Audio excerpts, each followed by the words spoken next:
Hello everyone, welcome back to my YouTube channel Max with Muin. Today I am going to tell you how you are going to prepare for your coming board exams, that is it might be SSLC or PUC. ಯಾವುದೆಲ್ಲ strategies ಇರಬೇಕು, ಯಾವ ರೀತಿಯಲ್ಲಿ plan ಮಾಡಬೇಕು and ಯಾವ ರೀತಿಯಲ್ಲಿ ಕಾನ್ಫಿಡೆನ್ಸಲ್ಲಿ ಓದಬೇಕು ಮತ್ತು ಎಕ್ಸಾಮಲ್ಲಿ ಔಟ್ ಆಫ್ ಔಟ್ ತೆಗಿಬೇಕು, ಅಥವಾ ನಿಮ್ಮ ಪರ್ಸೆಂಟೇಜ್ ಅಥವಾ ನಿಮ್ಮ ಟಾರ್ಗೆಟ್ ಏನಿದೆ ಅದನ್ನು ರೀಚ್ ಆಗಬೇಕು. ಬನ್ನಿ ಈ ವಿಡಿಯೋನು ಕಂಪ್ಲೀಟಾಗಿ ನೋಡಿ, ಅದೇ ರೀತಿಯಲ್ಲಿ ನಿಮ್ಮ ಫ್ರೆಂಡ್ಸ್ಗೂ ಕೂಡ ಶೇರ್ ಮಾಡಿ. ಬಿಕಾಸ್ ನೀವು ಒಬ್ಬರು ಮಾತ್ರ ಔಟ್ ಆಫ್ ಔಟ್ ತೆಗೆದು ಅಥವಾ ರ್ಯಾಂಕ್ ಬರೋದು ಬೇಡ, ಅವರು ಕೂಡ ಇದೇ ರೀತಿಯಲ್ಲಿ ಓದಿ ನಿಮ್ಮ ಬೆಸ್ಟ್ ಫ್ರೆಂಡ್ಗೂ ಕೂಡ ನಿಮ್ಮ ಜೊತೆಯಲ್ಲಿ ಈ ಜರ್ನಿಯಲ್ಲಿ ಕರ್ಕೊಂಡು ಹೋಗಿ. So coming back to the topic, which is how to prepare for exam and how to focus. ನನಗೆ ತುಂಬ ಮಕ್ಕಳು ಹೇಳಿದ್ದಾರೆ, ಸರ್ ನಾವು ಓದಲಿಕ್ಕೆ ನಮ್ಗೆ ಇಷ್ಟ ಇದೆ ಬಟ್ ಸ್ಟಿಲ್ ನಮಗೆ ಫೋಕಸ್ ಮಾಡೋಕ್ಕಾಗ್ತಿಲ್ಲ, ನಾವು ಏನು ಮಾಡಬೇಕು ಅಂತ. ಸೊ ಈ ವಿಡಿಯೋಲ್ಲಿ ನಾನು ಸ್ಟೆಪ್ ವೈಸ್ ನಾನು ಹೇಳ್ತೀನಿ ಏನೆಲ್ಲ ಮಾಡಬೇಕು ಆ್ಯಂಡ್ ಯಾವ ರೀತಿಯಲ್ಲಿ ಓದಬೇಕು ಅಂತ. First of all you have to build the confidence. Sir confidence ಅಂದರೆ ಏನು, ಹೇಗೆ ಸರ್ ಬಿಲ್ಡ್ ಮಾಡೋವಂಥದ್ದು? Okay, coming to the point. Confidence ಅನ್ನೋದು ಹೇಳಿದ ತಕ್ಷಣ ಅದು ಬರಲ್ಲ. ನೀವು ಯೋಚನೆ ಮಾಡಬೇಕು, ನೀವು ಯಾವಾಗ ಕೂತ್ಕೊಂಡು ಓದ್ತೀರಾ, ಯಾವಾಗ ನಿಮಗೆ ಗಿವ್ ಅಪ್ ಮಾಡಬೇಕು ಅನಿಸುತ್ತೆ, ನಾನು ಯಾವಾಗ ಈ ಸ್ಟಡೀಸ್ ನನಗೆ ಆಗ್ತಾ ಇಲ್ಲ, ತಲೆನೋವುತ್ತಿದೆ ಅಂತ ಎಲ್ರಿಗೂ ಅನಿಸುತ್ತೆ. ಬಟ್ ನಿಮಗೆ ಯಾವಾಗ ಇದು ಅನಿಸುತ್ತೆ, ನೀವು ಒಮ್ಮೆ ಥಿಂಕ್ ಮಾಡಬೇಕು. ನೀವು ಒಮ್ಮೆ ಆದರೂ ಯೋಚನೆ ಮಾಡಬೇಕು, ನಿಮ್ಮ ಪೇರೆಂಟ್ಸ್ ಫೇಸ್ ನೋಡಿದ್ದೀರಾ ಯಾವಾಗಾದರೂ? ಎಷ್ಟು ಕಷ್ಟಪಟ್ಟು ನಿಮಗೆ ಇಲ್ಲಿವರೆಗೂ ಅವರು ಕರ್ಕೊಬಂದಿದ್ದಾರೆ. ಟಿಲ್ 15 to 16 ಇಯರ್ಸ್ ನೀವೇನು SSLC ಅಥವಾ PUC ಓದ್ತಿದ್ದೀರಾ, ಇಲ್ಲಿವರೆಗೂ ನಿಮ್ಮ ಹತ್ರ ಅವರು ಒಂದೂ ಕೂಡ ಏನು ಕೇಳಿಲ್ಲ. ಒಂದು 50,000 ಸಂಪಾದನೆ ಮಾಡಿಕೊಡು ಅಂತ ಕೇಳಿದ್ದಾರಾ, ಅಥವಾ ಒಂದು ಬೈಕ್ ಕೊಡಿಸು ಅಂತ ಕೇಳಿದ್ದಾರಾ, ಅಥವಾ ಒಂದು ಬಟ್ಟೆ ಚೆನ್ನಾಗಿರೋ ಒಳ್ಳೆ ಬಟ್ಟೆ ಕೊಡಿಸು ಅಂತ ನಿಮ್ಮ ಹತ್ರ ಕೇಳಿದ್ದಾರಾ? ಇಲ್ಲ ಮಕ್ಕಳೇ, ನಿಮ್ಮ ಹತ್ರ ಅವರು ಏನೂ ಕೂಡ ಕೇಳಿಲ್ಲ. ಬಟ್ ಈಗ ಕೇಳ್ತಿದ್ದಾರೆ. ಹೌದು, ಅದು ಕೇಳ್ತಿರೋಂಥದ್ದು ನಿಮ್ಮ ಒಳ್ಳೆ ಪರ್ಸೆಂಟೇಜ್, ಒಳ್ಳೆ ಮಾರ್ಕ್ಸ್.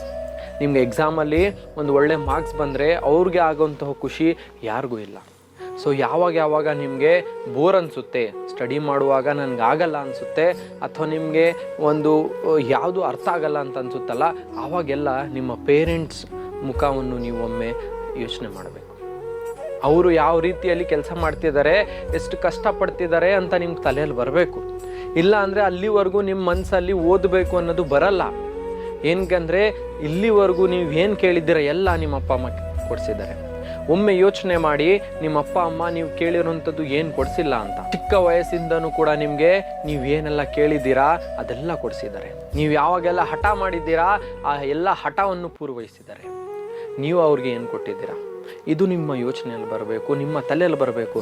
ನಾನಿಲ್ಲಿ ಭಾಷಣ ಮಾಡೋಕ್ಕೆ ಬಂದಿಲ್ಲ, ನಾನಿಲ್ಲಿ ನನ್ನ ಎಕ್ಸ್ಪೀರಿಯನ್ಸನ್ನು ಶೇರ್ ಮಾಡಲಿಕ್ಕೆ ಬಂದಿದ್ದೀನಿ. ನಾನು ಡೈಲಿ ನನ್ನ ಮಕ್ಕಳಿಗೆ ನನ್ನ ಕ್ಲಾಸಲ್ಲಿ ಇದೇ ಹೇಳುವಂಥದ್ದು, ನೀವು ಯಾವ ರೀತಿಯಲ್ಲಿ ಓದಬೇಕು ಅಂದರೆ your parent should be proud of your self. ನೀವು ಫೇಲ್ ಆಗ್ತಿದ್ದೀರಾ ಅಂತ ಅಂದ್ಕೊಂಡು ನೀವು ಗಿವ್ ಅಪ್ ಮಾಡೋಕ್ಕೆ ಹೋಗಿದ್ದೀರಾ? ಏನಕ್ಕೆ ನೀವು ಪಾಸ್ ಆಗಿಲ್ವಾ? ಫಸ್ಟ್ ಸ್ಟ್ಯಾಂಡರ್ಡಲ್ಲಿ ನೀವು ಒಮ್ಮೆ ಯೋಚನೆ ಮಾಡಿ, ಫಸ್ಟ್ ಸ್ಟ್ಯಾಂಡರ್ಡಿಂದ 5th ಸ್ಟ್ಯಾಂಡರ್ಡ್ವರೆಗೂ ನೀವು ಎಲ್ಲ ಕ್ಲಾಸಲ್ಲಿ ಫಸ್ಟ್ ಇದ್ದಿದ್ದು. ಏನಕ್ಕೆ ಈಗ ಫಸ್ಟ್ ಬರಲಿಕ್ಕೆ ಆಗ್ತಿಲ್ವಾ?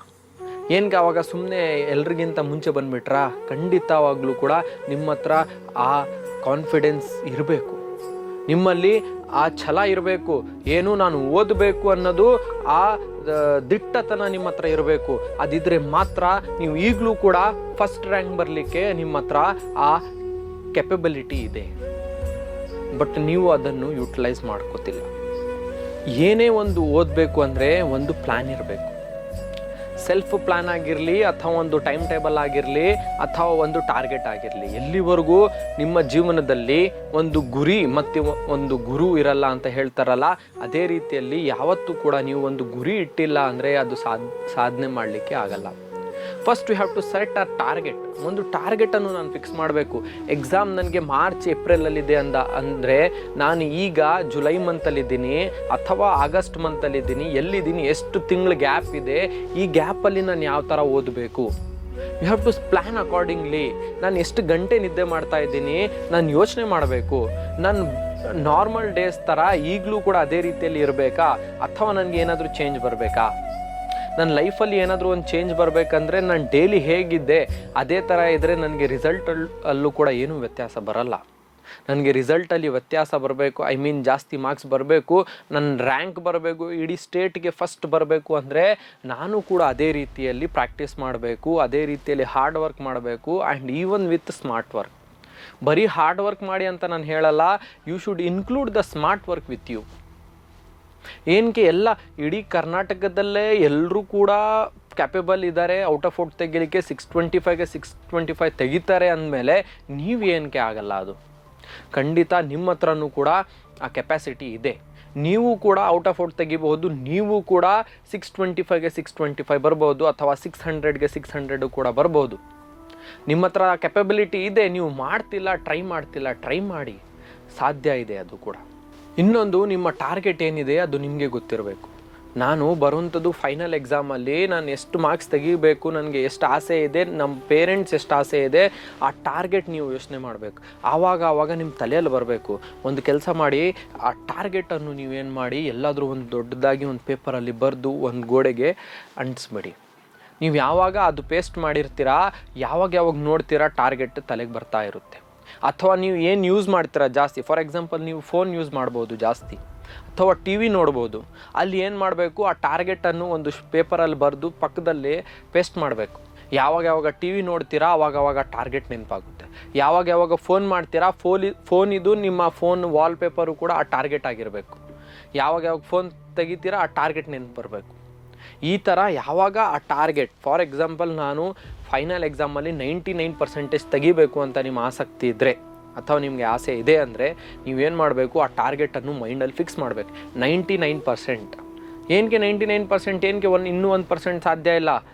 100% ನನಗೆ ರಿಸಲ್ಟ್ ಬರಬೇಕು, ನನಗೆ 625ಗೆ 625 ಬರಬೇಕು, ಎಲ್ಲ ಸಬ್ಜೆಕ್ಟ್ಸಲ್ಲಿ ಔಟ್ ಆಫ್ ಔಟ್ ಬರಬೇಕು ಅಂತ ಒಂದು ಟಾರ್ಗೆಟನ್ನು ಇಟ್ಕೊಂಡು ತಲೆಯಲ್ಲಿ ಇರಬೇಕು.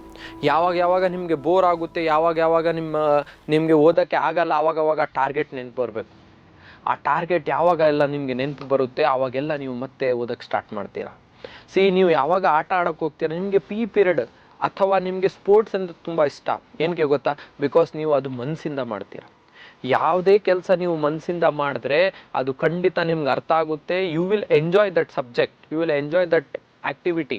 ಬಟ್ ನಿಮಗೆ ಯಾರಾದರೂ ಫೋರ್ಸ್ ಮಾಡಿದಾಗ ಅದೇನಾಗುತ್ತೆ ಅಂದರೆ, ಇದು ಮಾಡು ಅದು ಮಾಡು ಅಂದಾಗ ನೀವೇನಾಗುತ್ತೆ, ನೀವು ಫೋರ್ಸ್ಫುಲ್ಲಾಗಿ ಆ ಕೆಲಸವನ್ನು ಇಷ್ಟಪಡಲ್ಲ ಮಾಡಲಿಕ್ಕೆ. ಇದೇ ಇರೋಂಥದ್ದು ಜೀವನದಲ್ಲೂ ಕೂಡ ಅಷ್ಟೇ. ನಾವು ಟೀಚರ್ಸ್ ಆಗಿ ಎಲ್ಲದನ್ನು ಹೇಳ್ಕೊಟ್ವಿ, ಬಟ್ ಯಾವಾಗ ಮಕ್ಕಳು ಜೀವನದಲ್ಲಿ ಫೇಲ್ ಆಗ್ತಾರೆ, ಅವ್ರು ಏನು ಮಾಡಬೇಕು ಅಂತ ನಾವು ಎಲ್ಲೋ ಒಂದು ಕಡೆ ಒಂದು ಹೆಜ್ಜೆ ಹಿಂದೆ ಜರುಗಿದ್ದೀವಿ, ಒಂದು ಹೆಜ್ಜೆ ಹಿಂದೆ ಸರಿದಿದ್ದೀವಿ ನಾವು. ಏನಕ್ಕೆ ನಾವು ಮಕ್ಕಳಿಗೆ ಜೀವನದಲ್ಲಿ ನೀವು ಫೇಲ್ ಆದಾಗ ಏನು ಮಾಡಬೇಕು ನೀವು ಅಂತ ಹೇಳ್ಕೊಡ್ಲಿಕ್ಕಾಗಿಲ್ಲ. ನಾವು ಖಂಡಿತವಾಗ್ಲೂ ಕೂಡ ಇದ್ರ ಬಗ್ಗೆ ಯೋಚನೆ ಮಾಡಬೇಕು. ಜೀವನದಲ್ಲಿ ಮಕ್ಕಳು ಫೇಲ್ ಆದಾಗ ಏನು ಮಾಡಬೇಕು, ಜೀವನ ಒಂದು ಫೇಲ್ ಅಂದರೆ FAIL fail, first attempt in learning. ನಾನು ಯಾವಾಗಲೂ ಹೇಳ್ತೀನಿ, ಫಸ್ಟ್ ಅಟೆಂಪ್ಟ್ ಇನ್ ಲರ್ನಿಂಗ್. ಇದು ನಿಮ್ಮ ಲರ್ನಿಂಗಲ್ಲಿ ಫಸ್ಟ್ ಅಟೆಂಪ್ಟ್ ಮಾಡಿರೋಂಥದ್ದು, ನೀವು ಫೇಲ್ ಆಗಿರೋದಲ್ಲ. ಯಾವತ್ತೂ ಕೂಡ ನೀವು ಫೇಲ್ ಆದಾಗ ನಿರಾಶರಾಗಬೇಡಿ. ಯಾವಾಗ ನೀವು ಫೇಲ್ ಆಗ್ತೀರಾ ಅದೇ ನಿಮಗೆ ಮುಂದೆ ತಗೊಂಡು ಹೋಗೋವಂಥದ್ದು, ಅದೇ ಚಾಲೆಂಜಿಂಗ್ ಆಗಿ ನಿಮಗೆ ಮುಂದೆ ತಗೊಂಡು ಹೋಗೋವಂಥದ್ದು. ನೀವು ಪ್ಲ್ಯಾನ್ ಮಾಡ್ತೀರಾ, ನೀವು ಓದ್ತೀರಾ. ಇದು ನೆಕ್ಸ್ಟ್ ನೀವೇನು ಮಾಡಬೇಕು ಅಂದರೆ, you have to set a target. November, ಈಗ ಬರೋಂಥ ತಿಂಗಳು ನವಂಬರ್ವರೆಗೂ ನೀವೇನು ಮಾಡಬೇಕು, you should prepare for target 40 marks ಬರಬೇಕು ನಿಮಗೆ. ಅರ್ಥ ಆಗ್ತಿದೆಯಾ? 10th ಸ್ಟ್ಯಾಂಡರ್ಡ್ ಸ್ಟೂಡೆಂಟ್ಸ್ ಆಗಿದ್ದರೆ ಟಾರ್ಗೆಟ್ 40 ಇರಬೇಕು. PUC ಸ್ಟೂಡೆಂಟ್ಸ್ ಆಗಿದ್ದರೆ ಟಾರ್ಗೆಟ್ 30+ ಇರಬೇಕು. ಓಕೆ, ಟಾರ್ಗೆಟ್ 40 ನವಂಬರ್ವರೆಗೂ. ಏನು ಸರ್ ಟಾರ್ಗೆಟ್ 40 ಅಂದರೆ? ಟಾರ್ಗೆಟ್ 40 ಅಂದರೆ ನಿಮಗೆ ಎಲ್ಲ ಸಬ್ಜೆಕ್ಟ್ಸಲ್ಲಿ 40 ಮಾರ್ಕ್ಸ್ ಬರೋಷ್ಟು ನೀವು ಕ್ಯಾಲಿಬರ್ ಆಗಿರಬೇಕು. ಎಲ್ಲಿವರೆಗೂ? ನವಂಬರ್ವರೆಗೂ. ನಾವು this is the July month. July, August, September, October, November. You have totally 5 months. At the end of 5 months, you should be able to write 40 marks of any language, any subject, any core subject. ಯಾವುದೇ paper ಕೊಡಲಿ ನಿಮಗೆ ಆ ಸಬ್ಜೆಕ್ಟಲ್ಲಿ, ಆ ಟಾಪಿಕಲ್ಲಿ 40 marks ಬರಬೇಕು. If you are not able to achieve 40+ marks till November, then it is waste. You have wasted all the months. And ಇವಾಗಲೂ ಕೂಡ ನೀವು ತುಂಬ ಜನ ತುಂಬ ಟೈಮ್ ವೇಸ್ಟ್ ಮಾಡ್ತಾ ಇದ್ದೀರಾ. ಎಕ್ಸಾಮ್ಗೆ ಔಟ್ ಆಫ್ ಔಟ್ ತೆಗಿಬೇಕು ಅಂದರೆ ಫೈನಲ್ ಎಕ್ಸಾಮ್ ಇದೇ ಒಂದು ತಿಂಗಳು ಹಿಂದೆ ಓದ್ತೀವಿ ಅಂದರೆ ಯಾವುದೇ ಕಾರಣಕ್ಕೂ ಆಗಲ್ಲ. ಈಗಲಿಂದನೇ ಸ್ಟ್ರಾಟಜಿ ಮಾಡಿ, ಈಗಲಿಂದನೇ ಪ್ಲ್ಯಾನ್ ಮಾಡಿ, ಈಗಲಿಂದನೇ ಟೈಮ್ ಟೇಬಲ್ ಮಾಡಿ ಅದಕ್ಕೆ ಪ್ರಿಪೇರ್ ಆಗಬೇಕು. ಸೊ ಏನು ಮಾಡಿ, ನವಂಬರ್ವರೆಗೂ ಏನು ಮಾಡಿ, ಟಾರ್ಗೆಟ್ 40 ಇಟ್ಕೊಂಡಿರಿ. ಯಾವಾಗ ನಿಮ್ಮ ಟಾರ್ಗೆಟ್ 40 ರೀಚ್ ಆಗುತ್ತೆ, next month you have to target for the target 70. ಅದೇನಾಗಿರುತ್ತೆ, ಜಾನ್ವರಿಯಲ್ಲಿ ನೀವೇನು ಮಾಡಬೇಕು, ಟಾರ್ಗೆಟ್ 70 ಪ್ರಾಕ್ಟೀಸ್ ಮಾಡಬೇಕು. ಏನು ಟಾರ್ಗೆಟ್ 70? ಇದು 40 ಮಾರ್ಕ್ಸ್ ಅಷ್ಟು ಪಾಸಿಂಗ್ ಪ್ಯಾಕೇಜ್ ನೀವೆಲ್ಲ ರೆಡಿಯಾಗಿರ್ತೀರ ನವಂಬರಲ್ಲಿ. ಯಾವುದೇ ಸಬ್ಜೆಕ್ಟ್ ಇರಲಿ, ಮ್ಯಾಥ್ಸ್ ಆಗಿರಲಿ, ಸೈನ್ಸ್ ಆಗಿರಲಿ, ಸೋಷಿಯಲ್ ಆಗಿರಲಿ, 40 ಮಾರ್ಕ್ಸ್ ಬರಬೇಕು. ಇಂಗ್ಲೀಷ್, ಕನ್ನಡ, ಹಿಂದಿ 40 ಮಾರ್ಕ್ಸ್ ಬರಬೇಕು. ನೆಕ್ಸ್ಟ್ ಏನಾಗಿರುತ್ತೆ, ಟಾರ್ಗೆಟ್ 70 ಆಗಿರುತ್ತೆ. ಈ ಟಾರ್ಗೆಟ್ 70ಯಲ್ಲಿ ಏನು ಮಾಡಬೇಕು, ಇನ್ನು ಸ್ವಲ್ಪ ಅಡ್ವಾನ್ಸ್ ಆಗಿ ಓದಬೇಕು. ಯಾವಾಗ ಇದೆಲ್ಲ ಇದು ಏನು ಬೇಸಿಕ್ ಇತ್ತು ಎಲ್ಲ ಓದಿರ್ತೀರ ಆಲ್ರೆಡಿ, ಇನ್ನು ಸ್ವಲ್ಪ ಅಡ್ವಾನ್ಸ್ ಆಗಿ, ಸ್ವಲ್ಪ ಡಿಫಿಕಲ್ಟಿ ಲೆವೆಲನ್ನು ನೀವೇ ಜಾಸ್ತಿ ಮಾಡ್ಕೊಂಡು ಏನು ಮಾಡಬೇಕು, ಓಲ್ಡ್ ಪೇಪರ್ಸನ್ನು ರೆಫರ್ ಮಾಡಬೇಕು. You have to refer for old 5 years paper. 5 ವರ್ಷದ ಪೇಪರ್ಸ್ ಏನಾಗಿರುತ್ತೆ ನಿಮಗೆ ನೆಟ್ಟಲ್ಲಿ ಸಿಗುತ್ತೆ. ದಟ್ ಈಸ್ KSEAB ವೆಬ್ಸೈಟಲ್ಲಿ, ಕರ್ನಾಟಕ ಎಜುಕೇಷನ್ ಡಿಪಾರ್ಟ್ಮೆಂಟ್ ವೆಬ್ಸೈಟಲ್ಲಿ ಆಲ್ 5 ಇಯರ್ಸ್ ಪೇಪರ್ ಸಿಗುತ್ತೆ, ವಿತ್ ಕೀ ಆನ್ಸರ್ಸು ಕೂಡ ಸಿಗುತ್ತೆ. ಈ 5 ಇಯರ್ಸ್ ಕೀ ಆನ್ಸರ್ಸ್ ಮತ್ತು ಪೇಪರ್ಸನ್ನು ಇಟ್ಕೊಂಡು ಪ್ರಿಪೇರ್ ಆಗಬೇಕು. ಯಾವ ಮಂತಲ್ಲಿ? ಜನವರಿ ಮಂತಲ್ಲಿ. ಅರ್ಥ ಆಗ್ತಿದೆಯಾ? ನವಂಬರ್ ಮಂತಲ್ಲಿ ಎಲ್ಲ ನೀವು ಬೇಸಿಕ್ಸ್ ಲೆಸನ್ ಓದೋದು ಅದು ಇದೆಲ್ಲ ಮುಗಿಸ್ಕೋಬೇಕು. ಜಾನ್ವರಿ ಮಂತಲ್ಲಿ ನೀವೆಲ್ಲ ಪೇಪರ್ಸನ್ನು ಸಾಲ್ವ್ ಮಾಡಬೇಕು. ಇಲ್ಲಿವರೆಗೂ ನಿಮ್ಗೆ ಟಾರ್ಗೆಟ್ 70 ರೀಚ್ ಆಗಿರುತ್ತೆ, 70+. ಓಕೆ, ಯಾವತ್ತೂ ಕೂಡ ಪ್ಲಸ್ ಇಟ್ಟಿರಬೇಕು. ಏನಕ್ಕಂದರೆ ಒಂದು ಕಮ್ಮಿ ಆಗಬಾರ್ದು, ಜಾಸ್ತಿನೇ ಆಗಬೇಕು ಪರ್ಸೆಂಟೇಜ್. ಓಕೆ, ಸೊ ಟಾರ್ಗೆಟ್ 70 ಇಲ್ಲಿವರೆಗೂ ರೀಚ್ ಆಗುತ್ತೆ. ನೆಕ್ಸ್ಟ್ ನಿಮ್ಮ ಟಾರ್ಗೆಟ್ ಆಗಿರಬೇಕು target 80, that is out of out.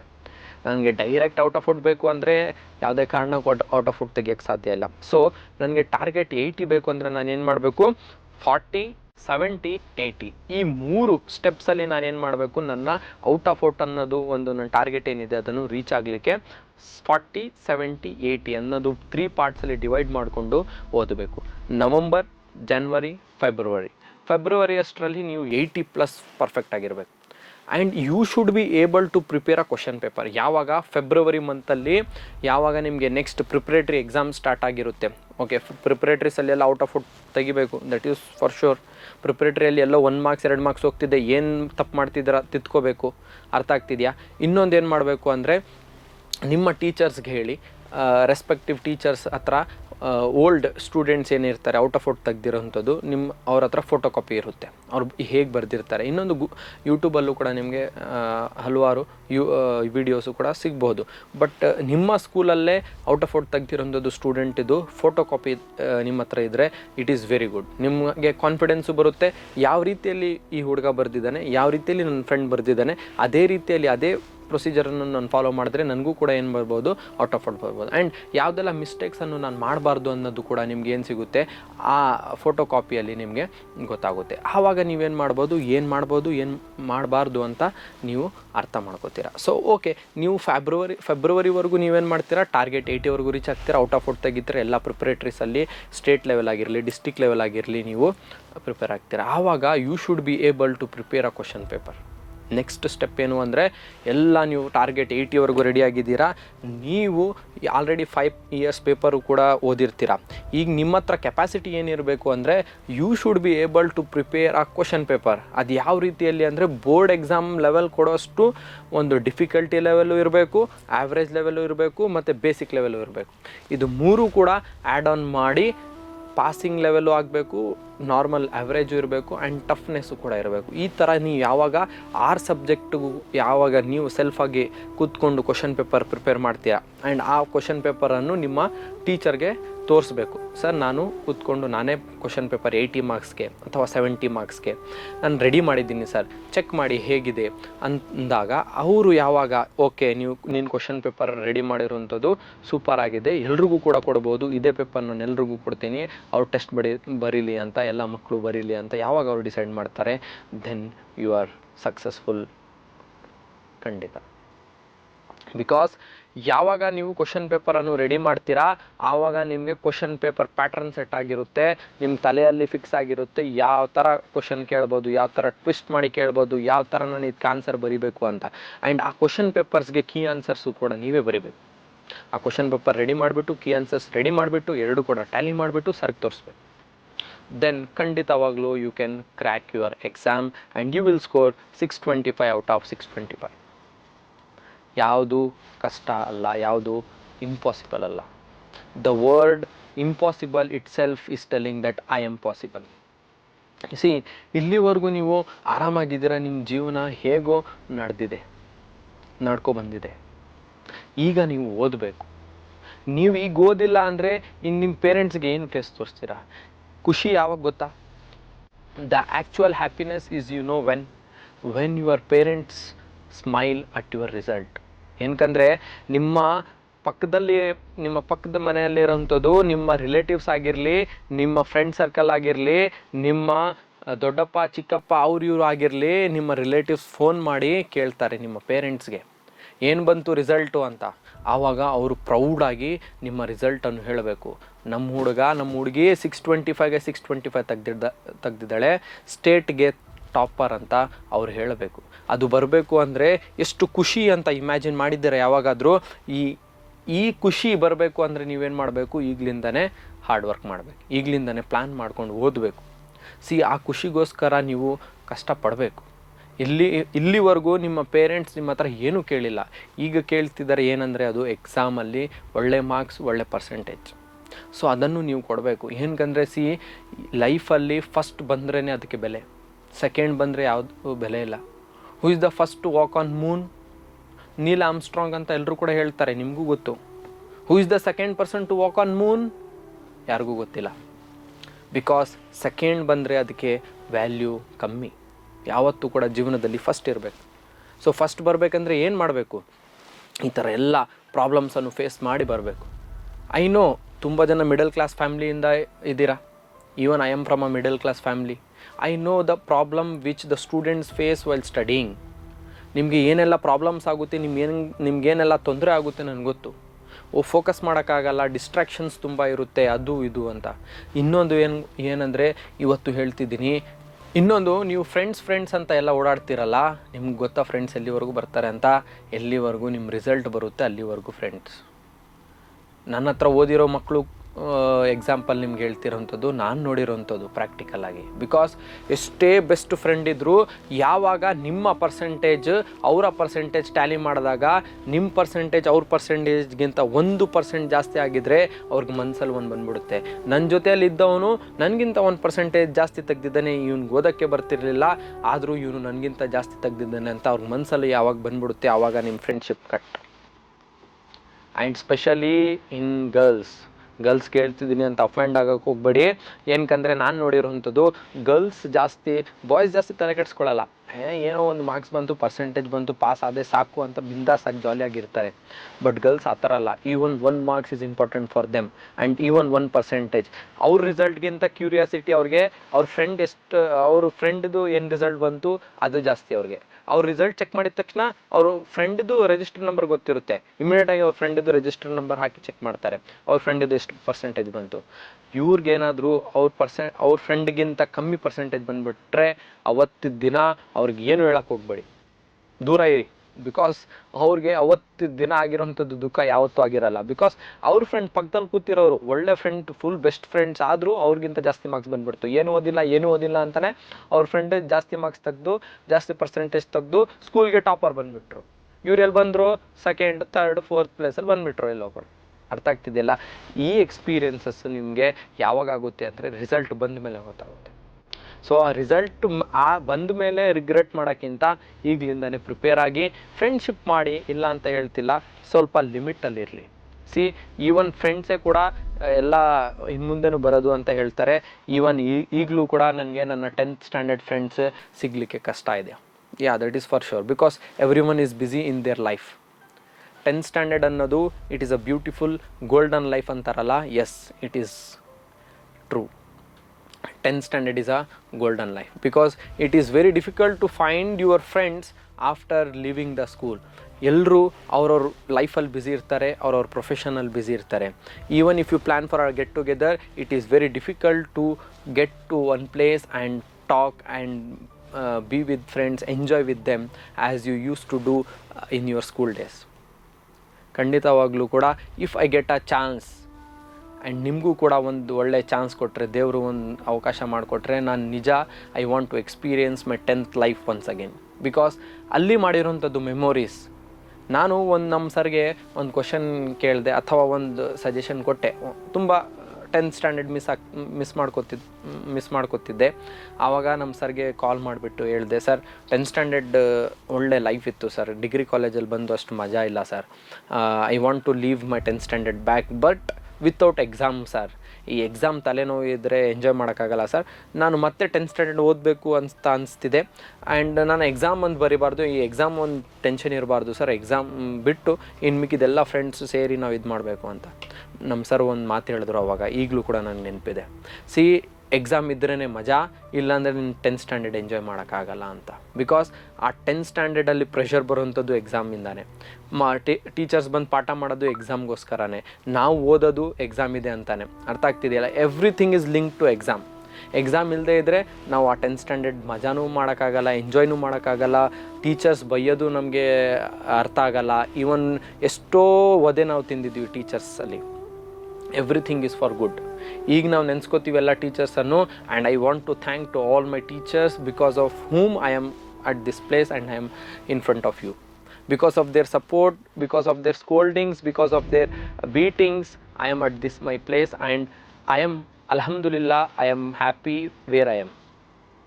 And ನಿಜವಾಗ್ಲೂ ಕೂಡ ಎಲ್ಲ ಟೀಚರ್ಸ್ಗೂ ಕೂಡ, ಯಾರೆಲ್ಲ ಈ ವಿಡಿಯೋ ನೋಡ್ತಿದ್ದೀರಾ, ಇಫ್ ಇನ್ ಕೇಸ್ ನನ್ನ ಟೀಚರ್ಸ್ ನೋಡ್ತಿದ್ರೆ, ಖಂಡಿತವಾಗ್ಲೂ ಕೂಡ ನೀವು ಒಂದು ಒಳ್ಳೆ ರೀತಿಯಲ್ಲಿ ನಮಗೆ ಪಾಠ ಮಾಡಿದ್ದೀರಾ. ಈ ಒಂದು ಪೊಸಿಷನ್ಗೆ ಬರಬೇಕು ಅಥವಾ ಈ ಒಂದು ಪ್ಲೇಸ್ ಬರಬೇಕು ಅಂದರೆ ಇದರಲ್ಲಿ ನಿಮ್ಮ ತುಂಬ ಪಾತ್ರ ಇದೆ. ಆ್ಯಂಡ್ ನೀವು ಹೇಳಿರೋಂಥದ್ದು ಒಂದೊಂದು ಮಾತುಗಳು, ಒಂದೊಂದು ಸೆಂಟೆನ್ಸ್ಗಳು ಈಗಲೂ ಕೂಡ ನಮಗೆ ನೆನಪಿದೆ. ನನ್ನ ಫ್ರೆಂಡ್ಸ್ಗೂ ನೆನಪಿದೆ. ಈವನ್ ನನಗಂತೂ each and every moment of my school, especially 10th standard ಯಾವ ರೀತಿಯಲ್ಲಿ ಮೋಟಿವೇಟ್ ಮಾಡಿದ್ರು ಅದು ಈಗಲೂ ಕೂಡ ನೆನಪಿದೆ. So I want to thank you all my beloved and beautiful teachers who made me and who brought me to this position where I am capable of speaking and addressing on 500 to 1000 of the students and other public. This is only because of my teachers. Thank you once again. Thank you teachers for this beautiful journey. From a teacher I have learned and I have become a teacher. So this is a very proud moment for me and also for my parents. Thank you once again.